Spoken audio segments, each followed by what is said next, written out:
Assalamualaikum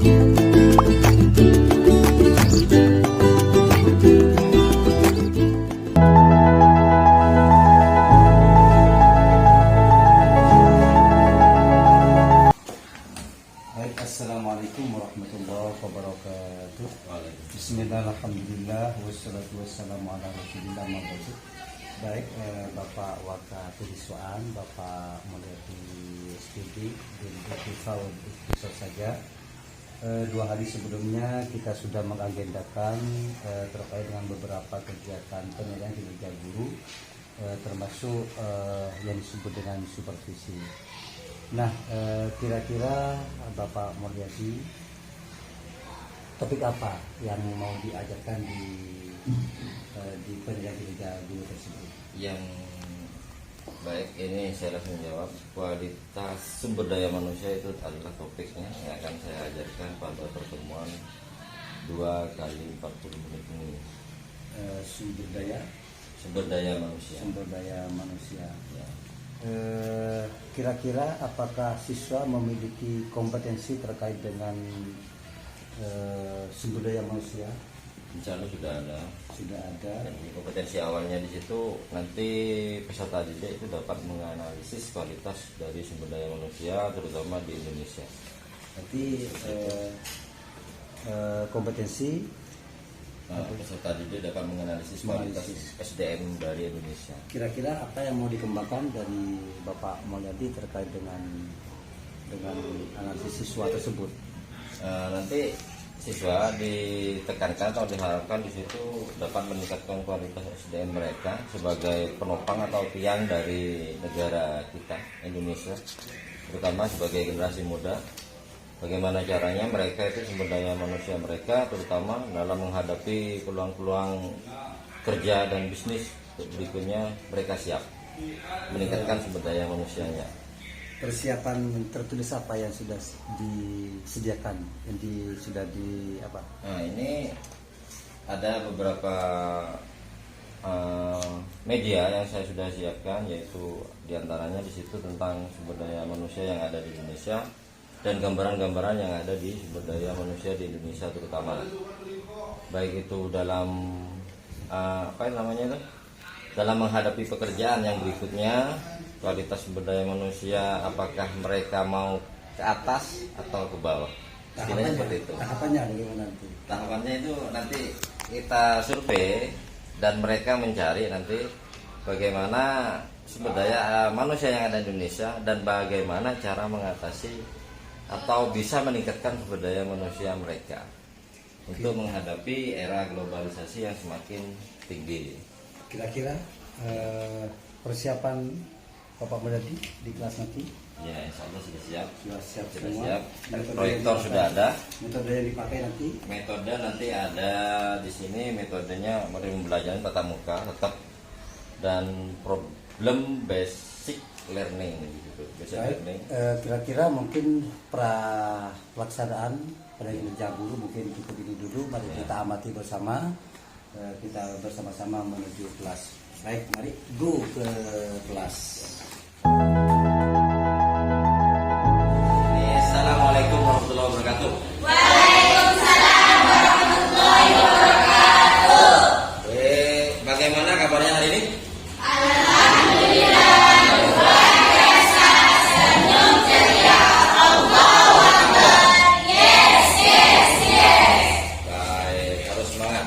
Hari ini kita akan membahas tentang sumber daya manusia. Sebelumnya, baik saya absen dulu.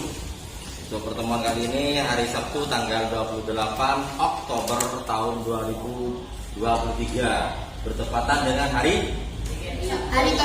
Sumpah Pemuda. Hari Sumpah Pemuda. Harus semangat. Jadi hari ini bertepatan dengan Hari Sumpah Pemuda. Jadi seorang pemuda harus punya semangat lebih dibandingkan yang tua-tua. Kiranya seperti itu. Baik, saya absen dulu. Alifah, Arikatus, Auliatus, Iradatul, Kamila, Farhan, Muhammad Farhan Jamil, Muhammad Masyad. Masuk. Aprori. Nadia Wafa. Nafidatin. Iya. Putrinda. Hadir. Oke. Rosalinda. Hadir. Safa Sabila. Siva. Satu paket. Sri Wahyuni. Sulistianingsih. Yusro, bagus. Jadi ada beberapa siswa yang tidak masuk hari ini dikarenakan berhalangan. Nanti saya cek lagi. Baik anak-anakku, pada hari ini kita akan membahas tentang sumber daya manusia. Sebelumnya sudah saya tahu nggak apa itu sumber daya manusia? Apa? Sumber daya manusia. Apa Indah? Berupa manusia yang dipekerjakan di sebuah organisasi sebagai penggerak, pemikir, dan perencana untuk mencapai tujuan organisasi tersebut. Nah, baik. Jadi penggerak. Ada penggerak. Jikalau kita punya SDA, setidaknya kalau kita sudah punya SDA, sumber daya alam sebagai modal utama, kita harus ada yang menggerakkan. Ada penggeraknya di situ. Ada yang menjalankan. Nah di sini kita akan membahas untuk pertemuan kali ini. Kita lanjut sekarang sumber daya manusia berhubungan dengan ini sebagai penggerak. Istilahnya sebagai penggerak, sebagai pemikir. Kita tidak akan pernah jalan kalau tidak ada yang mengemudi. Nah, istilahnya seperti itu. Jadi manusia sebagai pengemudinya, sebagai penggeraknya. Jadi semua sebagai penggerak. Ada tujuan pembelajaran pada hari ini, yaitu peserta didik dapat menganalisis kualitas sumber daya manusia. Tolong diingat. Ini salah satu contoh. Nah, ini sumber daya manusia yang berkualitas kata saya. Tapi kita mencoba itu kita harus bisa menjadi sumber daya manusia yang sesungguhnya. Ini disusun oleh saya sendiri. Tujuannya adalah peserta didik dapat menganalisis. Saya lanjut. Ya. Oke, saya lanjut. Sumber daya manusia. Kalian bisa melihat di sini. Contoh, jangan ini ya. Yang ini sudah bagus ini. Nah, yang ini. Kalian tinggal pilih sekarang. Ini salah satu contoh dari sumber daya manusia. Ya, ada pegawai, ada koki, ada dokter, perawat, ada yang konstruksi ini, ada yang proyek dan lain sebagainya, arsitek dan lain sebagainya. Tinggal pilih. Cuma sekarang mau kemana? Sumber daya manusia untuk sebagai penggeraknya. Saya katakan sebagai penggerak. Mau yang ini, dan sebagainya. Apakah mau yang apa? Santai-santai aja. Ini kan aku. Yang tarik boleh bangun juga, membaca boleh. Tidak harus jadi yang seperti ini, tapi kita bicara sumber daya manusia yang sesungguhnya berkualitas. Kita lanjut. Nah, sumber daya manusia ini pengertiannya di situ sudah ada komponen penting yang berfungsi sebagai penggerak kegiatan produksi pada sebuah organisasi atau perusahaan sebagai penggerak. Tidak saya katakan kamu sebagai penggerak. Mobil saja kalau nggak saya menjelaskan Pak mesinnya kan oke ya kan tapi nggak ada yang membuktikan mobilnya juga nggak bisa jalan sama halnya dengan mobil motor atau sepeda aja sepeda kalau nggak ada yang menggerakkan apa nggak akan jalan. Nah ini komponen penting paling penting selain yang saya jelaskan kemarin-kemarinnya yaitu tentang sumber daya alam. Kalau sumber daya alam itu hanya sebagai modal atau alat produksi alatnya. Ini, tetapi alat produksi tidak bisa digerakkan. Ini kecuali dengan adanya sumber daya manusia yang menggerakkan. Lanjut, kita dipahami ini komponen penting produksi sebagai penggerak kegiatan produksi pada sebuah organisasi atau perusahaan. Sekolah kita ini dikatakan organisasi, dikatakan perusahaan. Ada yang menggerakkan di dalamnya. Siapa? Direktur utamanya siapa? Kepala madrasah. Ada penggerak lainnya? Guru. Ada lagi Pak Satpam, ada KTU-nya. ada motornya juga di dalamnya. Jadi itu saya dipahami ya. Nah, standarnya kan. Saya lanjut. Nah, kita ikat jalan ini. Kualitas SDM rendah. Apa yang bisa maju? Ini katakan. Kita termasuk pada SDM yang masih di tengah atau di bawah tataran. Pak, apa orang Indonesia nggak ada yang ada Pak? Tetapi saya balik lagi, Indonesia itu dikatakan kualitas SDM-nya itu sangat rendah, masih rendah dibandingkan negara-negara yang ada di luar sana. Seperti SDM-nya sudah bagus, kita SDM-nya bagus tapi ininya benar nggak? Menurut saya, teman-teman sebelumnya sudah saya jelaskan. Kita boleh kita sudah wow, bagus lah, tinggi lah. Tetapi ininya, selain ilmu umum harus dibarengi dengan ilmu agama. Karena kalau sudah tidak dibarengi dengan agama, dia akan berusaha atau akan hancur dikarenakan adanya ininya rendah.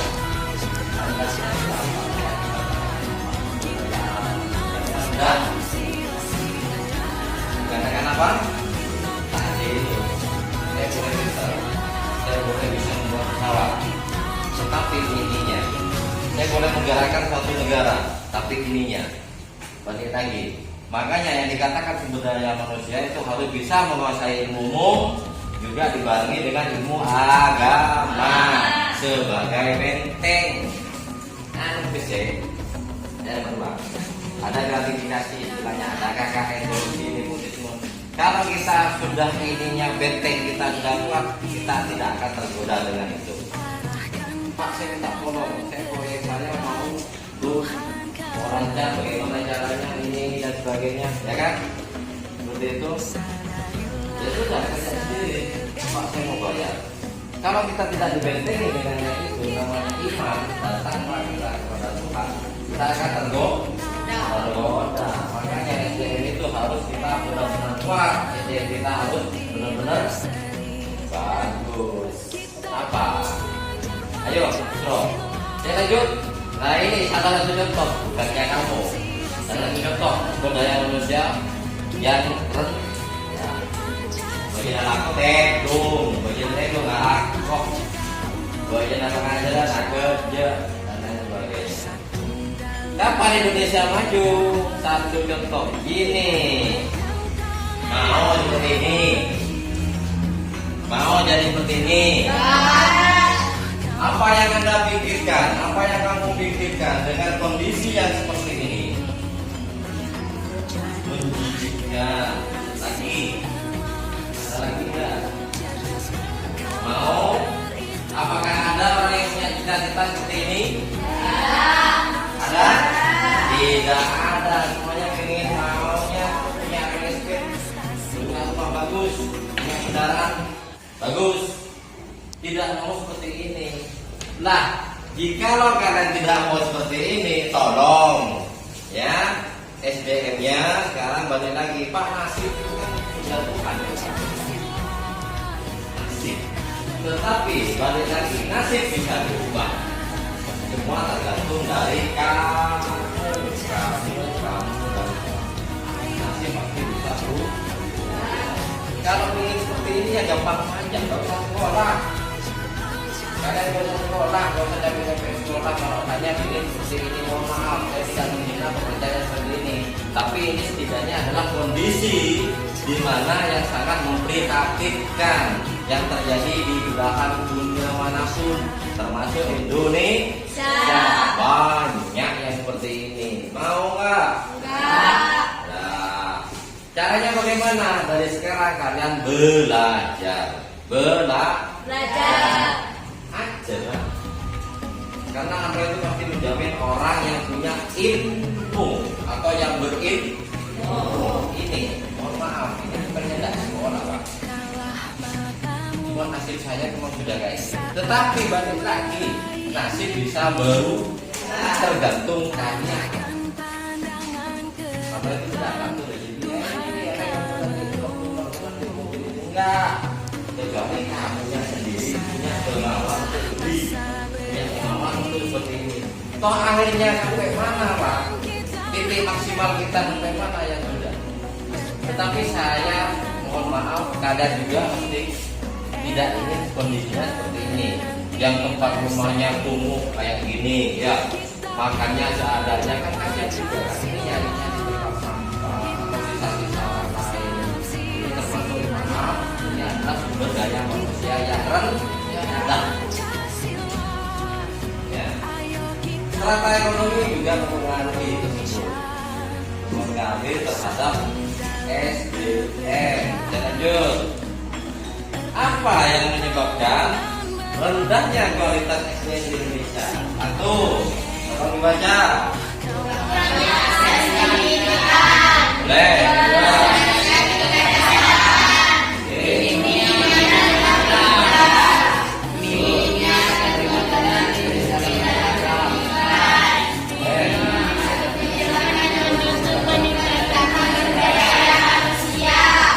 Satu, kurangnya akses pendidikan.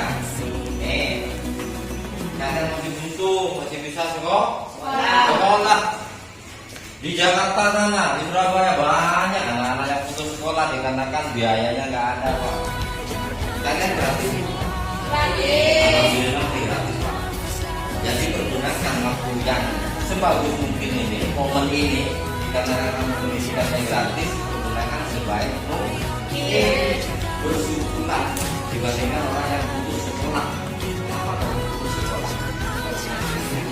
Apakah biaya pendidikan itu dibayar? Aslinya mahal memang, pendidikan itu mahal. Tetapi di daerah sini, bukan ulama, ini pendidikan itu semuanya gratis. Indonesia aslinya akses pendidikan ini sudah bagus, tapi balik lagi. Sekarang balik lagi pada kalian mau apa tidak? Ya, ya Pak, nanti kita gratis, nanti masuk ke aliannya juga gratis. Baru pas mau boleh itu kita memang bayar. Tetapi kalau SDM kamu tinggi, kamu pintar, dapat beasiswa gratis juga.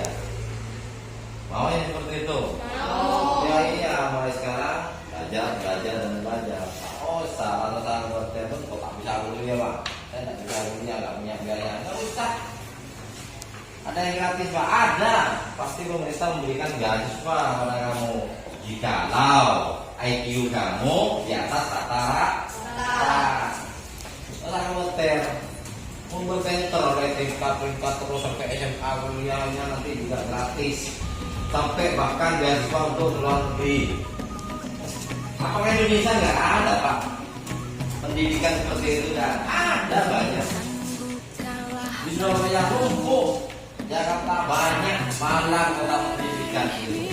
Bahannya dari S1 jurusan A, B, C, D sampai S2, S3, makanya itu salah dan sebagainya. Ya, jadi yang pertama saya ulangi, faktor yang menyebabkan rendahnya kualitas SDM ini yang pertama adalah kurangnya akses pendidikan. Nah, ini akses pendidikan. Ini berlaku di pelosok-pelosok, terutama pemerintah ada pendidikan para kurangnya akses pendidikan. Kalau kalian kan enggak di pinggir jalan raya sudah masuk sini. Yang pelosok kasihan kalau kalian dari YouTube, kalau kalian dari televisi, akses pendidikan untuk sekolah nyebrang, melewati hutan-hutan. Saya juga pernah lihat di televisi itu berangkatnya jam 1 malam. Anak SD yang oleh orang tuanya jalan kaki melewati hutan jam 1 malam ya, sampai ke sekolahnya itu baru jam 6.30. Bayangkan berapa yang mereka punya karena demi apa? Ayo demi apa? Demi sekolah. Coba kalian baca seperti itu. Oh coba cari sekolah di pedalaman itu kalau aksesnya ada yang memang kurang itu resikonya nyawa taruhannya. Kalau ada alat besar bisa terseret mati. Ini demi pendidik dan ini kurangnya akses pendidikan Indonesia tidak memberikan akses pendidikan ke pedalaman. Jadi mereka untuk sekolah masih membutuhkan berapa puluh kilometer jalan kaki. Kan kasihan juga. Karya sekarang itu alhamdulillah sekolah nelayan dekat-dekat rumah kalian. Nah semangat, tak sampai 10% mendetik. Paling habis dengan jebel, paling Jawa atau jauh. Rendahnya tingkat kesehatan ini juga. Kalau kita sakit-sakitan, nggak bisa sekolah. Kalau kita sakit-sakitan, kita tidak bisa bekerja. Ya, balik lagi dulu. Ini rendahnya tingkat kesehatan. Coba kalau Indonesia itu berani, ini digratiskan, Pak. Gak usah ditarik biaya, ini digratiskan. Bagus ya. Nah ini yang paling juga jadi faktor juga. Ini nih minimnya peluang kerja. Nih peluang kerja ini sangat sekarang menjadi permasalahan Indonesia. Kenapa? Indonesia itu setiap tahun meluluskan sarjana jutaan orang. Sedangkan pekerjaan yang disediakan oleh negara sedikit.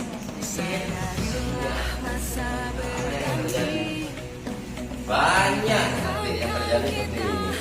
Sarjana yang nganggur akhirnya jadi pemulung. Banyak sarjana yang jadi tukang beca. Dikarenakan apa? Peluang kerjanya di Indonesia sangat sedikit. Sedangkan lulusan yang mencari pekerjaan itu banyak. Luar biasa. Detik pada intinya pada mulai jadi yang ada kalau tempat karena nanti diringkat atau di ranking ini pasti di ranking yang predikat 1 sampai sekian juta predikat membantu posisi sebenarnya ya nomor 1, 2 misalkan A udah B jadi tak sampai yang menjamin posisinya di atas ini kalian gak usah dengan susah nyari pekerjaan pasti kalian yang dilamar oleh perusahaan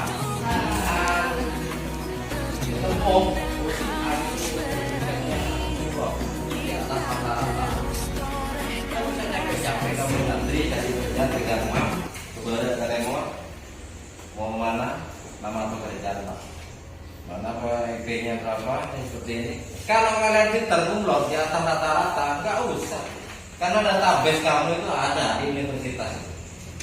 Tinggal kita nyari, oh ayo ya si A ini kita IP-nya sekian. Kamu nanti yang dilamar oleh perusahaan, kamu yang dilamar oleh negara untuk ikut kerja. Nah ini peminimnya peluang kerja di Indonesia. Sehingga banyak orang sini yang banyak lari ke luar negeri. Jadi DKW, jadi DKI ke Malaysia, DKI ke Brunei, Arab Saudi. Kenapa Pak? Indonesia sulit banyak yang bekerja. Kita kedelai. Ya. Buru-buru pakai berdiri banget. Minimal jadi tukang beca atau nanti jadi petani dan sebagainya. Oke? Tapi kalau kalian IP kamu, indeks prestasi kamu itu di atas rata-rata, ini kecil, pas, kamu gak usah capek-capek jadi bekerja. Kamu nanti yang dilamar oleh perusahaan. Karena persaingan ke belakang itu dia tambah ketat, tambah banyak, bukan tambah gampangnya itu pekerjaan, tambah sulit atau susah. Sekarang yang lulus Universitas A 1000, Universitas B 2000. Pada waktu zaman Bapak dulu, saya itu di wisuda 4.500 sarjana Surabaya, Universitas Negeri Surabaya. Pada waktu itu, Pak Ibu sekular Pak Ibu yang nyari kerja 4.500 ditambah yang tahun kemarin, ya kan?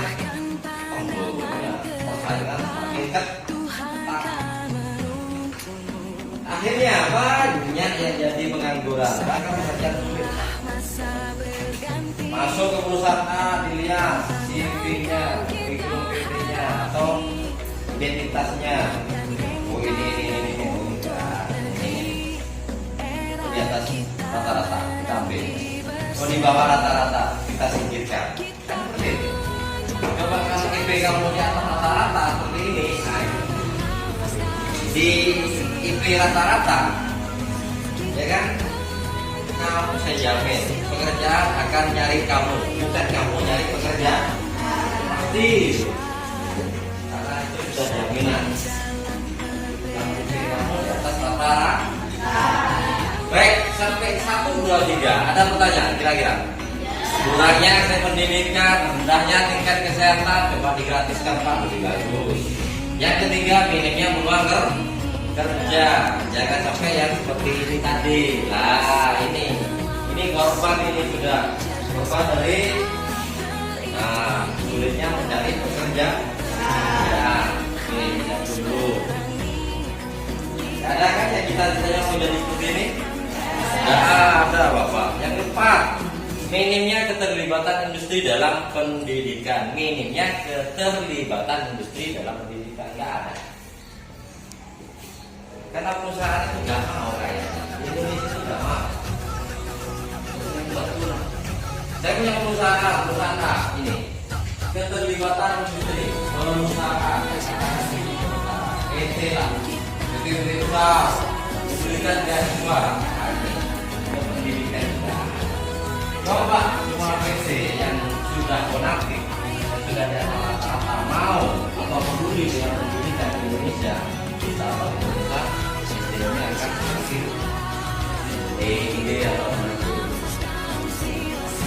perusahaan A, B sampai Z ini mau ngasih istilahnya untuk mendukung pendidikan yang ada di Indonesia. Pastinya ini tidak akan terjadi sebenarnya. Oke ya, paham ya? Saya punya perusahaan besar, contoh taruhlah saya punya perusahaan namanya PT Gudang Garam atau apa dan lain sebagainya. Saya sudah punya omset sekian juta, sekian miliar per bulan. Saya sisihkan sedikit sekian persen untuk pendidikan di Indonesia. Yang terakhir di sini saya ambil dulu. Minimnya kebijakan yang mendukung peningkatan sumber daya manusia. Siapa berarti yang ini? Ini perannya siapa ini? Minimnya kebijakan yang mendukung peningkatan sumber daya manusia. Ini berarti siapa ini? Kebijakan yang dikeluarkan oleh siapa? Oleh yang kelima. Saya ulang. Minimnya kebijakan. Kebijakan itu apa sih? Ada yang tahu kebijakan apa? Hah? Apa?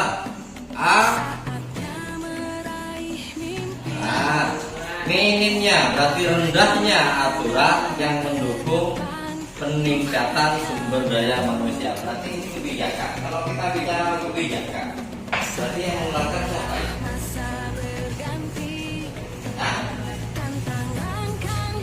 Pejabat itu kerjanya di mana?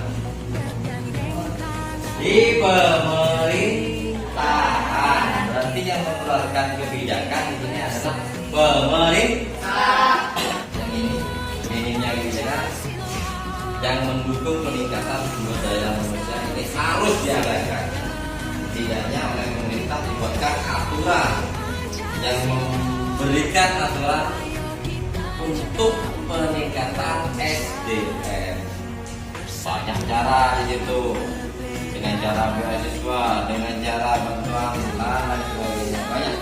Ya, dari kelima ini ada yang ditanyakan nggak? Faktor-faktor yang menyebabkan rendahnya kualitas SDM di Indonesia. Saya mirip, kalau bagian yang ini saya mirip, bukan mirip. Ya, jadi peserta didik dapat menganalisis kualitas SDM. Sudah jelas ya? SDM itu seperti apa? Tinggal milih di situ, kamu gambar di situ gambar. SDM itu apa? Penggerak. Kamu usah tanya kamu, Pak, SDM itu apa? Saya SDM, sumber daya manusia. Sebagai apa? Penggerak. Bolpen ini sudah saya taruh di ini aja. Gak ada yang menggerakkan, tidak ada yang Sudah taruh di situ. Ini yang menggerakkan siapa? Ya saya ngambil, saya buka, saya wah ini dari saya enggak. Sekarang ini budaya manusia. Lanjut, ini bagaimana kapan Indonesia maju. Ini salah satu contoh yang rendah. Kita tidak mau yang seperti ini. Caranya bagaimana? Harus pikir dari sekarang. Karena nasib seorang itu berubah. Siapa yang berubah? Ya kamu sendiri. Demi yang lain. Kamu sendiri. Karena nasib kamu tidak kamu yang megang, kamu yang berubah. Dari sekarang kamu berubah. Saya mau berubah. Berubah ke lebih baik apa yang lebih rendah? Terserah kamu. Mikirnya seperti itu, silahkan. Apa yang seperti ini, monggo, terserah kamu lah. Ini ada bu dokter, ada bu guru, ada pegawai, ada arsitek, tinggal milih. Ya, dan lanjut. Ada pertanyaan? Enggak ada. Oke. Kalau nggak ada, saya lanjut dari yang berikutnya. Juga nggak paham ini, HMM. Coba baca ada.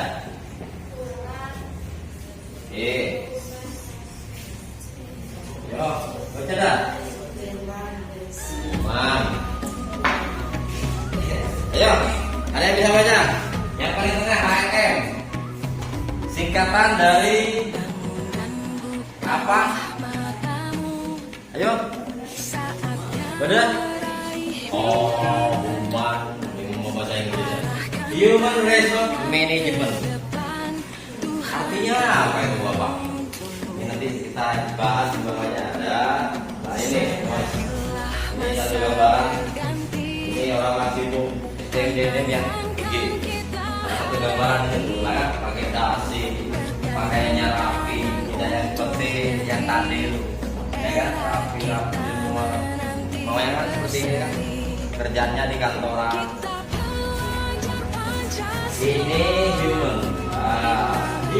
resource management adalah satu cara yang dibuat untuk mengatur sumber daya atau tenaga yang ada di dalam perusahaan perusahaan. Human resource management satu cara yang dibuat untuk mengatur sumber daya atau tenaga kerja tadi. Maksud saya ini tenaga kerja yang ada di dalam perusahaan atau organisasi. Jadi tidak sembarangan saya masuk ke sini, saya seminar saya sendiri, engkau orang-orang banyak engkau tanpa memegang aturan. Jadi human resource management di sini adalah aturan. Kamu ada nggak di sini aturan? Lah itu aturan kamu seperti itu. Mau masuk ke sekolah ini harus itu. Ya, dalam organisasi harus punya aturan. Manajemennya bagaimana? Ya, ada lagi itu mana di situ dah? Itu Lailang. Struktur kelas ada. Kepala madrasah di bawahnya ada. Wali kelas. Di bawahnya lagi ada ketua kelas. Wakil bendahara. Di situ ada tata tertib. Human itu adalah manusia. Ya, atau tenaga kerja aktif. Satu cara yang dibuat mengatur budaya sosial yang ada di dalam organisasi terendah yang ada di Indonesia di dunia apa? Organisasi terendah paling kecil.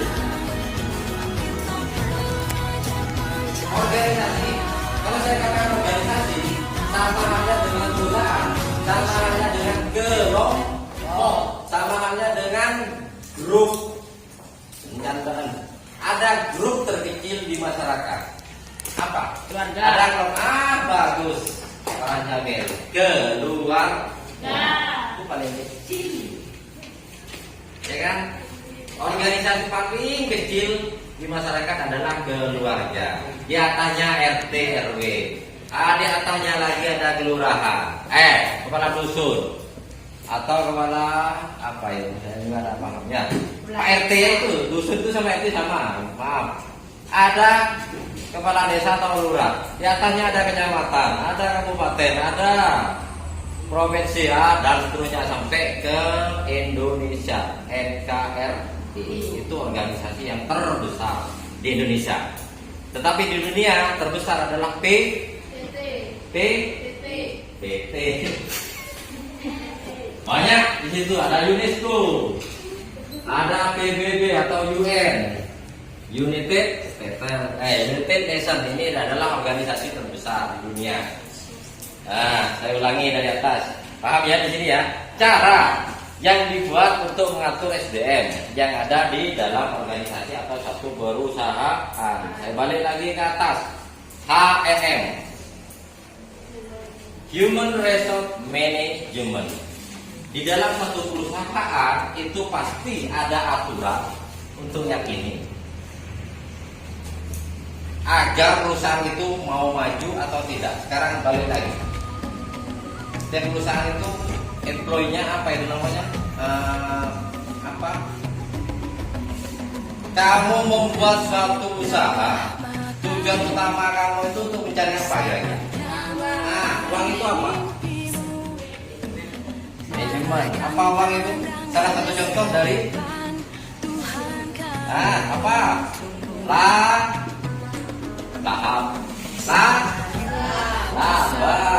Laba itu apa?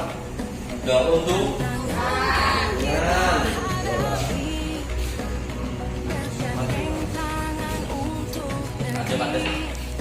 ada employee. Apa employee? Ini gambarnya orang ya. Berarti ini orang di dalam perusahaan itu untuk meningkatkan meningkatkan laba, untuk meningkatkan kualitas, meningkatkan kuantitas. Apa kualitas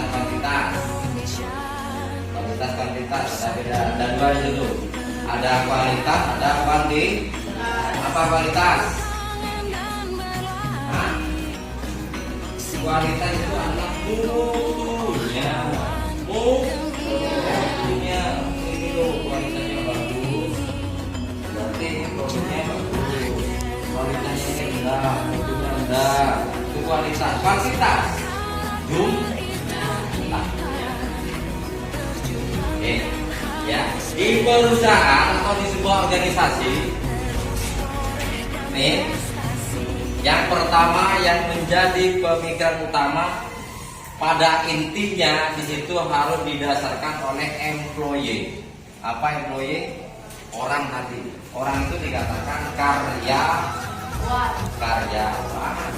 atau penggeraknya. Ini sangat penting di perusahaan itu. HRM itu yang pertama adalah employee, itu adalah karyawannya. Ada guru, ada direktur,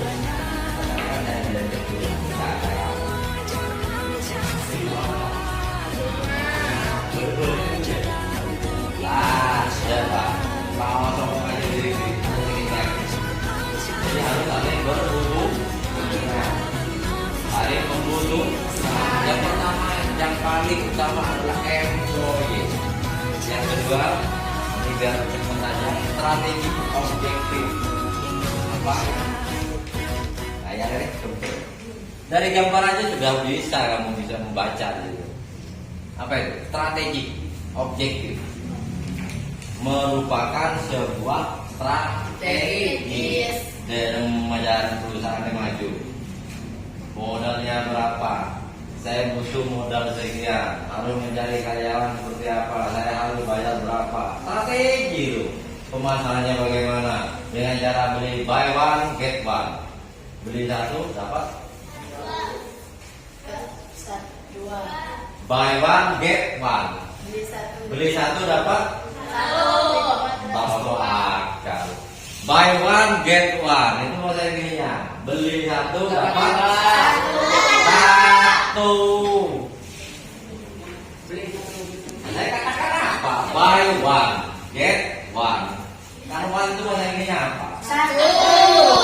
Buy one beli one harus ada training. Apa training? Saya olahraga. Training. Sebelum kamu masuk di sini harus di training dulu. Kamu masuk perusahaan harus nanti di training dulu. Biar tahu saya sampai mana kualitas kamu sebagai SDM. Mau kerja di perusahaan saya itu bagaimana dulu. Sebuah karyawan harus di training terlebih dahulu. Apa training? yang training itu olahraga Pak, training ya. Lalu diadakan pelatihan gendong ngopen mampu aja dilakukan training atau pelatihan. Iya. Ya. Ini berhubungan dengan manusia loh. Human, saya katakan human itu manusianya. Kita harus punya pemikiran. Seorang karyawan harus punya pemikiran strategi. Karyawannya ini harus punya strategi pemikiran maju. Kalau karyawan tanda laku pikir itu, dia punya pemikiran ke depan apa enggak? Karyawan itu, apakah hanya di tempat saja? Apakah dia hanya menunggu bola atau menjemput bola?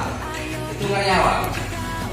Seorang bekerja harus punya pemikiran. Kore bisa maju aja. Dalam menjalankan Kore harus punya pemikiran untuk strategi ini. Perusahaan ini mau dibawa kemana oleh karyawan tersebut. Seorang pekerja. Jangan santai kalau dong. Jangan. Setidaknya kamu bawa di situ. Strategi itu sudah kamu bawa dibuat dari rumah. Pak Bos, saya punya rencana seperti ini. Bagaimana ini nanti produk kita ini. Itu strategi, ini karyawan. Ini seorang pekerja keras. Jangan nunggu pada kalau bosnya. Nah, kamu gimana punya rencana apa? Tidak ada bos. Saya harus mana bos? Ada. Kalau bisa itu kamu harus jadi ini punya strategi. Seorang karyawan di training dulu. Mau nggak? Masuk nggak?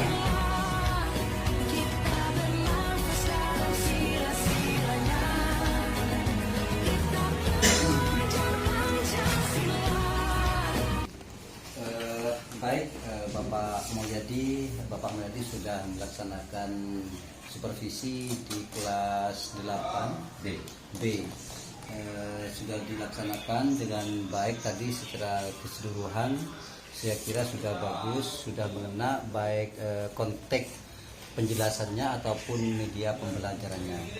Nah, mungkin setelah melaksanakan supervisi atau penilaian kinerja guru, bagaimana menurut pendapat Pak Mulyadi setelah melaksanakan pembelajaran tadi? Ya, setelah kita melaksanakan pembelajaran, saya sudah bisa menilai siswa dari kualitas sumber daya manusia. Setiap siswa sudah saya bisa nilai, dan alhamdulillah anak-anak mau. Istilahnya ada nanti setelah mereka keluar dari sekolah, dari pendidikan, mereka bisa mengikuti pelatihan ataupun workshop atau diklat untuk meningkatkan sumber daya manusia mereka dalam menghadapi era tantangan global seperti itu. Apakah pembelajaran Bapak Mulyadi sesuai dengan apa yang sudah direncanakan sebelumnya? Ya, insya Allah sudah sesuai. Jadi mereka antusias untuk mendengarkan apa yang saya berikan, dan mereka juga menerima tugas yang sudah saya berikan untuk dikerjakan di rumah. Seperti itu, nanti juga dibentuk kelompok juga Pak. Terkait pembelajaran, mungkin Bapak bisa menceritakan target-target yang sudah memuaskan atau apa yang belum dicapai, artinya belum memuaskan, kira-kira bagaimana? Memang ada beberapa hal yang sudah saya tadi, tujuan pertamanya di situ adalah peserta didik itu dapat menganalisis kualitas SDM mereka, terutama di Indonesia. Mereka tinggal memilih sekarang, itu targetnya sudah, saya rasa sudah cukup. Cuma yang belum ini bagaimana caranya untuk mengatasi sumber daya manusia rendah di Indonesia, ini masih belum kita bahas dikarenakan waktu memang, dan memang siswa di situ belum mengenal apa itu Indonesia, itu bagaimana caranya untuk mengatasi SDM rendah itu bagaimana. Jadi seperti itu Pak. Perkiraan Bapak Mulyadi sudah tercapai kompetensinya tadi yang sudah disampaikan? Sudah tercapai kompetensi awal sudah. Jadi dapat menganalisis, dapat melihat pengertian juga dan sebagainya dari sumber daya manusia sudah. Apa yang menjadi kesulitan siswa dan mungkin yang menjadi kesulitan Bapak melihat ini? Nah, kesulitan siswa di situ memang banyak, Pak. Lumayan agak banyak. Kualitas diri ini terutama karena pada dasarnya di Indonesia itu ada beberapa hal yang memang belum sampai saat ini itu ya, dikatakan layak lah istilahnya dalam hal pendidikan, kesehatan. Nah, itu mungkin itu kendalanya. Jadi SDM di Indonesia itu masih dikatakan masih rendah. Jadi Kira-kira alternatif apa untuk mengatasi kesulitan siswa tersebut? Kesulitannya kalau memang itu kan berhubungan dengan internet sekarang, Bapak. Jadi jaringan internet memang anak-anak ditekankan untuk mengetahui atau sumber-sumber dari sumber daya ini, mereka bisa belajar juga di Google atau apa. Dan kita tahu bahwa siswa kita itu banyak dari golongan dari pedesaan, jadi mungkin akses internetnya juga yang belum kita bisa topang lah istilahnya atau dukung. Ya. Mungkin kira-kira yang ingin ditingkatkan untuk pertemuan berikutnya. Nah, itu pertemuan berikutnya memang kami ada rencana nanti pembuatan kelompok. Memang kemarin sudah saya buat kelompok, dan tapi di sini kita lanjut nanti itu cara meningkatkannya itu bagaimana. Nanti kita akan insya Allah membuat kelompok dan membahas. Anak-anak sebelumnya sudah mempersiapkan di media berikutnya, yaitu dari media internet, bagaimana caranya meningkatkan kualitas SDM di Indonesia. Jadi seperti itu. Jadi mereka mempersiapkan apa yang akan dibahas untuk pertemuan berikutnya. Ya. Baik, kira-kira mungkin ini Pak Mon, kita sudah cukup dari pertemuan 2 hari sebelumnya, terus supervisi, ketika pelaksanaan supervisi dan pasca supervisi saya kira sudah cukup. Mudah-mudahan ini membawa dampak yang barokah khususnya bagi kita bersama dan umumnya kepada segenap siswa MTS Negeri 1 Sapang ini. Amin ya rabbal alamin. Baik, saya akhiri. Assalamualaikum warahmatullahi wabarakatuh. Waalaikumsalam.